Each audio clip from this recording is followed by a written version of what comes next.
Blessed and happy Wednesday to all of you, my dear friends. Today is July 22, 2026.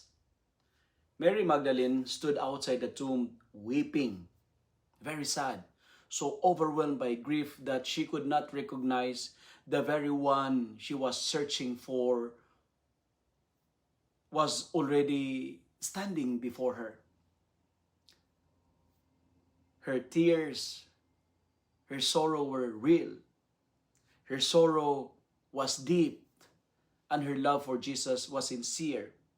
Yet, her pain clouded her vision until the Lord gently called her by name. How often we find ourselves standing in the same place, allowing sorrow, our pain, our disappointments, problems, frustrations, or even unanswered prayers to fill our hearts so completely that we fail to recognize the quiet but powerful presence of the risen Lord in us.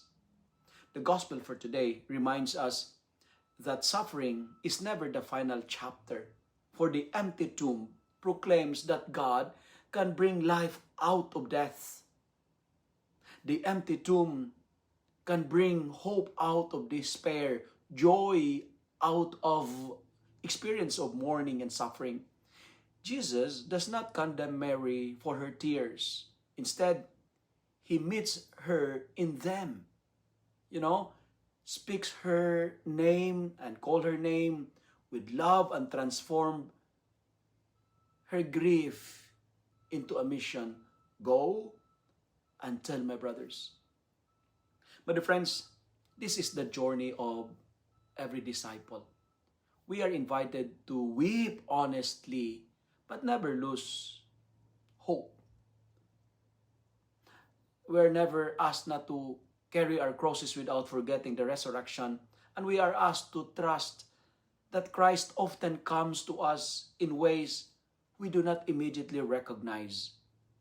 When we allow faith to become stronger than fear and hope to become greater than despair, our eyes begin to see what our hearts have longed for all along, that the Lord has never abandoned us, that the Lord has never forgotten us.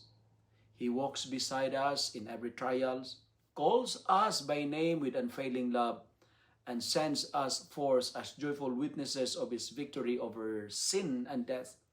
Today, the gospel is reminding us, never allow your pain, your experience of sorrow, or even your problems or your frustrations to block or hinder you from recognizing the Lord, because even in our darkest moments, He is closer than we think, waiting to turn our eyes into testimony and our despair into joyful proclamation. I have seen the Lord. Again, I repeat what I've said. Never allow your experience of pain, never allow your problems, your sorrows, your pains and difficulties become an obstacle for us to recognize the Lord, because God walks with us. If you love and like this reflection, kindly share it with your friends, share it with your family. Make the Word of God viral so that many will be blessed.